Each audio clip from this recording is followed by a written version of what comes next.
যে আহলে হাদিস বলে আমাদের গর্ব করব, অহংকার করব, আর একজন হানাফি ভাই বা একজন বেদাতি মুশরিক তাকে আমি ঠাট্টা করব, টিটকারি করব, এই স্বভাব থেকে বের হয়ে আসতে হবে।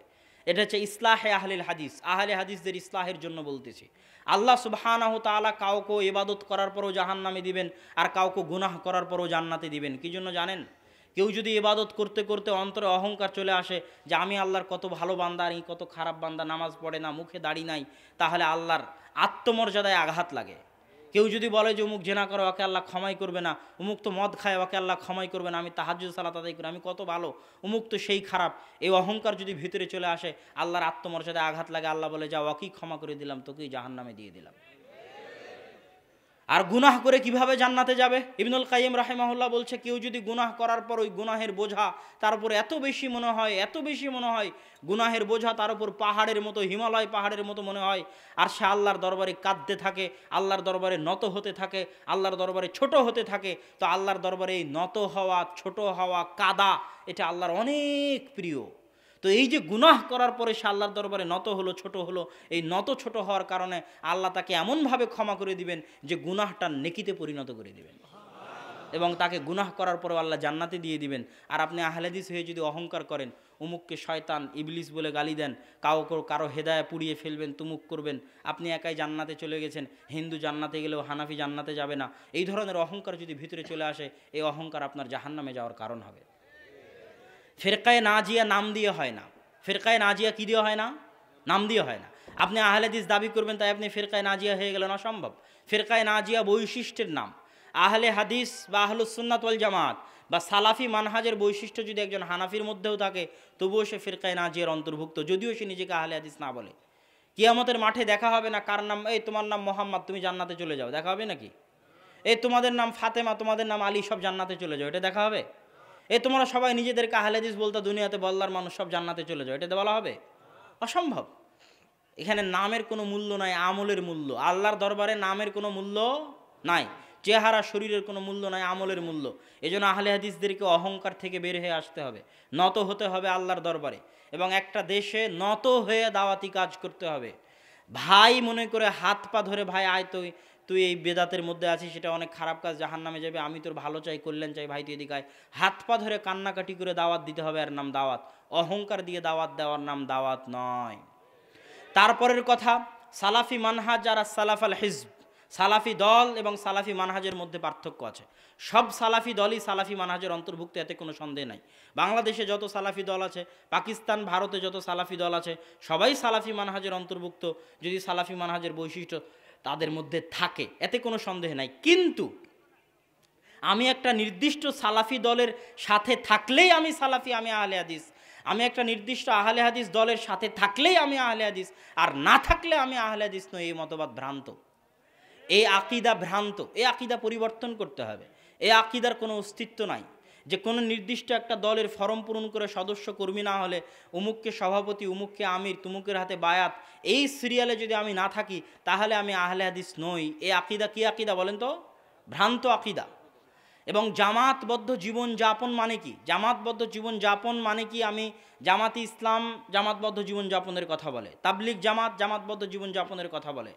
তো জামাতি ইসলামও একই হাদিস পেশ করে, তাবলিগ জামাতও একই হাদিস পেশ করে, আল্লাহ রাসূলের ওই হাদিস, আমুরুকুম বিখামসিন, তোমাদেরকে 5টা বিষয়ের আদেশ দিচ্ছি, একটা হচ্ছে জামাত, জামাতবদ্ধ থাকো, তার আদেশ।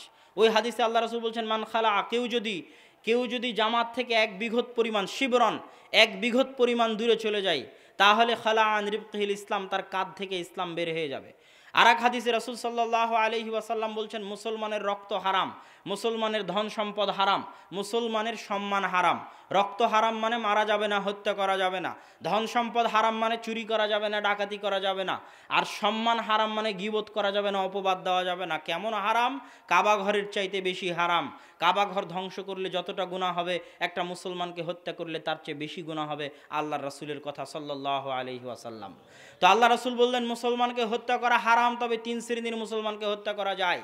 যে বিবাহিত অবস্থায় জেনা করেছে তাকে হত্যা করা যায়, যে আর এক মুসলমানকে হত্যা করেছে তাকে হত্যা করা যায়, আর একজনকে হত্যা করা যায় যে জামাত থেকে বের হয়ে গেছে, মুফারিকুল জামা, তাকে হত্যা করা যায়। আজকে আমি জামাত ইসলামের সদস্য হলাম, সাথী হলাম, কর্মী হলাম, রোকন হলাম, কালকে জামাত ইসলাম ছেড়ে দিলাম, ভাল লাগলো না, তাহলে আমাকে কি হত্যা করা যাবে? তার মানে জামাত ইসলামের সাথে থাকা যদি জামাতবদ্ধ জীবনযাপন হতো তাহলে আমাকে হত্যা করা ওয়াজিব হতো, কেননা যে জামাত থেকে বের হয়ে যায় তাকে হত্যা করতে হবে, আল্লাহ রাসূলের হাদিস। আর জামাত ইসলাম থেকে বের হয়ে যাওয়ার পরে যদি আমাকে হত্যা না করা যায় তাহলে জামাত ইসলামের সাথে থাকা জামাতবদ্ধ জীবনযাপন নয়। কথা মনে হয় আমি বুঝাতে পারিনি। আরও স্পষ্ট করি, তাহলে জামাতবদ্ধ জীবনযাপন কি? আবু বকর রাদিয়াল্লাহু তাআলা আনহু বললেন, যারা যাকাত দিবে না ওদেরকে হত্যা করব, আল্লাহ লা নাকতুলান লা নুকাতিলান্নাহুম, এদের সাথে যুদ্ধ করব। ওমর রাদিয়াল্লাহু তাআলা আনহু বললেন, কেমনে যুদ্ধ করবেন? এরা সবাই তো কালেমা পড়েছে, আশহাদু আল্লা ইলাহা ইল্লাল্লাহ আশহাদু আন্না মুহাম্মাদুর রাসূলুল্লাহ, সবাই তো পড়েছে, কেমনে এদের বিরুদ্ধে যুদ্ধ করবেন? যে কালেমা পড়ে ওর রক্ত তো হারাম। তো আবু বকর রাদিয়াল্লাহু তাআলা আনহু বলেন, শোনো, যুদ্ধ তো করবই করব। লাউ মানাউনি ক্বালানি ওয়াদুনাহু ইলা রাসূলিল্লাহি সাল্লাল্লাহু আলাইহি ওয়াসাল্লাম, আল্লাহ রাসূলের যুগে উট যাকাত হিসেবে দিতে এসে উট দিয়েছে, দড়ি দিয়েছে, আমার যুগে উট দিবে, দড়ি দিবে না। আল্লাহ রাসূলের যুগে খেজুর, গম, ধান, চাল দিতে এসে ধান, চাল, খেজুরের বস্তা দিয়েছে, আমার যুগে খেজুর দিবে, বস্তা দিবে না। তাহলে আমি আবু বকর ওই বস্তার জন্য যুদ্ধ করব, আমি আবু বকর ওই দড়ির জন্য যুদ্ধ করব, হয় মরব না হয় মারব। তো কি জন্য আবু বকর রাদিয়াল্লাহু তাআলা আনহু মুসলমানদের বিরুদ্ধে যুদ্ধ করবেন? কেননা যে মুসলমান আবু বকরের নিকটে যাকাত ফেতরা দিবে না, যে মুসলমান আবু বকরের নিকটে দড়ি বস্তা দিবে না, ওই মুসলমান জামাত থেকে বের হয়ে গেছে। বুঝতে পারেননি? এই জন্য তার বিরুদ্ধে যুদ্ধ করা যাবে, এই জন্য তার রক্ত হালাল। ও জামাত থেকে বের হয়ে গেছে, জামাতের সাথে নাই। জামাত হচ্ছে আবু বকরের, ওই যে আল্লাহ রাসূল যত জামাতবদ্ধ জীবনযাপন বলেছে ওটা আবু বকরের সাথে থাকা। যত আমিরের আনুগত্যের কথা বলেছে, যে পিঠের ছাল তুলে দিলেও পিটিয়ে, জমি জায়গা দখল করে নিলেও অমান্য করা যাবে না, ওটা আবু বকরের অনুসরণ, খলিফার অনুসরণ, রাষ্ট্রনেতার অনুসরণ। তাদের সাথে থাকা হচ্ছে জামাতবদ্ধ থাকা। খারিজি মানে যে জামাত থেকে বের হয়ে যায়, খারিজি শব্দের অর্থ বের হয়ে যাওয়া। খারেজ আনিল জামাআহ, যে জামাত থেকে বের হয়ে যায় তাকে বলা হয় খারিজি। এখন তো ইসলামী খেলাফা নাই, তাহলে আমি কিসের জামাতবদ্ধ থাকবো? আছে রাস্তা। রাসূল সাল্লাল্লাহু আলাইহি ওয়াসাল্লাম বলছেন, মা মিন কারিয়াতিন, এমন কোনো গ্রাম নেই যেই গ্রামে 3 জন মুসলমান বাস করে। লন্ডনের একটা ব্লকে 3 জন মুসলমান বাস করে, কোথায় আফ্রিকার জঙ্গলে 3 জন মুসলমান বাস করে, কোথাও 3 জন মুসলমান বাস করে, আর তারা আজান একামত দিয়ে সালাত কায়েম করবে না জামাতের সাথে। 3 জন মুসলমান কোনো গ্রামে বাস করবে, কোনো চরে, কোনো জঙ্গলে, কোনো এলাকায়, কোনো দেশে, আর তারা আজান একামত দিয়ে সালাত কায়েম করবে না। ওদের উপর শয়তান এভাবে হামলা করবে যেভাবে একটা পালবিহীন ভেড়ার উপর বাঘ আক্রমণ করে, ঠিক সেভাবে জামাতবিহীন ওই 3 জনের উপর শয়তান হামলা করবে। আল্লাহ রাসূল বললেন জামাতবিহীন, মানে ওরা জামাতের সাথে নাই, ওরা জামাত বিচ্ছিন্ন। তাহলে জামাতবদ্ধ জীবনযাপন মানে যেই মুসলমানের মসজিদের সাথে 5 ওয়াক্ত সালাতের সম্পর্ক নাই, ওই মুসলমান জামাতের সাথে নাই, মুসলমানদের জামাতের বাইরে। কোনো মুসলমান মসজিদের সাথে সম্পর্ক ছাড়া থাকতে পারে না, অসম্ভব। মসজিদ হচ্ছে অফিস, হাজিরা দিতেই হবে। হাজিরা না দিলে মুসলমান ইসলাম নামক এই খাতার কর্মীর লিস্ট থেকে নাম বাদ হয়ে যাবে, ওই জামাত থেকে আপনি বাদ হয়ে যাবেন, যেই জামাতের সূচনা রাসূল সাল্লাল্লাহু আলাইহি ওয়াসাল্লাম করেছেন। মুসলমানদের এই বৃহৎ জামাতের সাথে তখনই আপনি থাকতে পারবেন যখন আপনি মসজিদে 5 ওয়াক্ত সালাতে হাজিরা দিবেন। মসজিদের সাথে যার সম্পর্ক নাই সে জামাত থেকে বহিষ্কৃত, সরকার চাইলে তাকে হত্যা করতে পারে, মুফারিকুল জামাআহ। আর একটা জিনিস মাথায় রাখবেন, কাউকে হত্যা করা গেলেই সে কাফের নয়। আল্লাহ রাসূল জেনা করেছে, ইমরা আল গামিদিয়াহ, বিবাহিত অবস্থায় তাকে রজম করেছেন, তো সে কি কাফের হয়ে গেছে? কাফের হয়ে যায়নি। আল্লাহ রাসূল বলছে তার ক্ষমা, এমন ক্ষমা পুরো মদিনাবাসী ক্ষমা চাইলে ক্ষমা হয়ে যেত, জানাজার সালাত আদায় করা হয়েছে তার। তাহলে তারা কাফের হয়ে গেছে এমন নয়। এক মুসলমান আর এক মুসলমানকে হত্যা করা হলো, তাকেও হত্যা করা হবে, তার মানে সে কাফের তা নয়। কেউ জামাত থেকে বের হয়ে গেল, তাকে হত্যা করা হবে, তার মানে সে কাফের তা নয়। বরং তার মধ্যে ঈমান আছে, এটাও একটা আকীদা, যেটা আমরা আহলুস সুন্নাত ওয়াল জামাতের মানহাজের মধ্যে আজকের আলোচনায় স্পষ্ট করতে ভুলে গেছিলাম। কেন এটা ঈমানের আলোচনা অনেক কঠিন। চিটাগাং পতেঙ্গা আমার একটা আলোচনা আছে জঙ্গিবাদের উপর, বা জঙ্গিবাদের উপর আমার যে আলোচনা আছে সেই আলোচনা, ঈমানের এই আলোচনাটা আরও ভালোভাবে, আরও স্পষ্ট আকারে ফুটিয়ে তোলা আছে। তাহলে আজকের আলোচনার সংক্ষিপ্ত সারমর্ম যদি টানি, সালাফি মানহাজ। সালাফ মানে যারা অতীতে চলে গেছে, অতীতে খারাপ মানুষ ভালো মানুষ সবাই চলে গেছে, তাহলে সালাফ মানে আসসালাফ আসসালেহ, যে ভালো মানুষ তারা। দলিল সিরাতাল্লাযীনা আনআমতা আলাইহিম, তাদের রাস্তায় কল্যাণের রাস্তা, সঠিক রাস্তা। আর সাহাবি তাবেঈনের যে জামাত, যে রাস্তা, সেটা হচ্ছে সঠিক রাস্তা। ওয়াল জামাআহ, সাহাবিদের রাস্তা হচ্ছে সঠিক রাস্তা। সর্বশ্রেষ্ঠ যারা, তারা সাহাবি, তাবে এবং তাবে, তাদের আকীদা সঠিক আকীদা। তাদের বাইরে যত ভ্রান্ত আকীদা তৈরি হতে থেকেছে সব ভ্রান্ত, আর মাঝে তারা মধ্যম পন্থা অবলম্বন করে থেকে গেছে। তারপরে বললাম ভারত উপমহাদেশে আহলে হাদিসদের ইতিহাস। ভারত উপমহাদেশে আহলে হাদিসরা আজকের নয়। এবং এখানে আর একটা কথা বলি, ভারত উপমহাদেশে আহলে হাদিসের ইতিহাস বলার পিছনে একটা বড় বড় উদ্দেশ্য ছিল যে আজকে আমি মদিনা বিশ্ববিদ্যালয় থেকে পড়ে এসে যদি অহংকার করি, গর্ব করি যে মদিনার থেকেই একমাত্র সঠিক আকীদা বাংলাদেশে আসছে, বাংলাদেশের ভারত উপমহাদেশের যত আলেম আছে এরা কেউ কিছু জানে না, এদের থেকে ইলম নেওয়া যাবে না, এদের থেকে আকীদা নেওয়া যাবে না, তাহলে এই অহংকার গ্রহণযোগ্য নয়। তার দলিল হচ্ছে এই বিশাল ইতিহাস। ভারত উপমহাদেশে এমনও আলেম ছিলেন যেই সমকক্ষ আলেম আরব উপমহাদেশে, আরব মহাদেশে জন্মগ্রহণ করেনি। এইরকমও বড় মাপের আলেম ভারত উপমহাদেশে আহলে হাদিসদের মধ্যে ছিল। তথা গত 200, 250, 300 বছর যাবৎ মিয়া নাজির হুসাইন দেহলভী, নওয়াব সিদ্দিক হাসান খান ভোপালী, আব্দুর রহমান মোবারকপুরি, শামসুল হক আজিমাবাদী, সানাউল্লাহ অমৃতসরী, আবদুল্লাহ গাজীপুরি, এনাদের হাত দিয়ে মৌলানা ইনায়েত আলী, মৌলানা বেনায়েত আলী, শাহ ইসমাইল শহীদ, মৌলানা সৈয়দ আহমদ বেরলভী, তাদের হাত দিয়ে সারা ভারত উপমহাদেশে যে আহলে হাদিসের বিস্তার ঘটেছে, এই আহলে হাদিস এমন বিপ্লব যে আজকের আরবে যে ফিকহি উদারতা, যে হাম্বলি মাযহাব থেকে বের হয়ে এসে একটা ফিকহি উদারতা, এই ফিকহি উদারতাও তারা মূলত ভারত উপমহাদেশের আহলে হাদিস আলেমদের বই পুস্তক থেকে শিখেছেন, যেটা নাসিরউদ্দিন আলবানী রাহিমাহুল্লাহ প্রকাশ্যে স্বীকৃতি দিয়ে গেছেন। স্বয়ং নাসিরউদ্দিন আলবানী রাহিমাহুল্লাহর যে ফিকহি উদারতা, সেটাও তিনি ভারত উপমহাদেশের আহলে হাদিস আলেমদের বই পুস্তক থেকে শিখেছেন।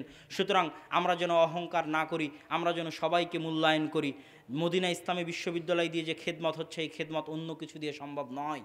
গত 60-40 বছরে মদিনা ইসলামী বিশ্ববিদ্যালয় সারা পৃথিবীতে সালাফি মানহাজ, আহলে হাদিস মানহাজের দাওয়াতের প্রচার এবং প্রসার ঘটিয়েছে, কিন্তু সেটা যেন আমাদের অহংকারের কারণ না হয়ে দাঁড়ায়। সেটা যেন ভারত উপমহাদেশীয় আহলে হাদিস আলেমদের যে সঠিক মানহাজ, সঠিক আকীদা, ফিকহি উদারতা, সেটার ওপর যেন কোনো বোঝা বা চাপ হয়ে না দাঁড়ায়। এবং ভারত উপমহাদেশের আহলে হাদিস আলেমদের ইতিহাস বলার পিছনে এটাও একটা উদ্দেশ্য যে এই দেশে আহলে হাদিসরা ব্রিটিশদের তৈরি নয়, যা আমি বিশাল লম্বা ইতিহাসে আপনাদের সামনে তুলে ধরলাম।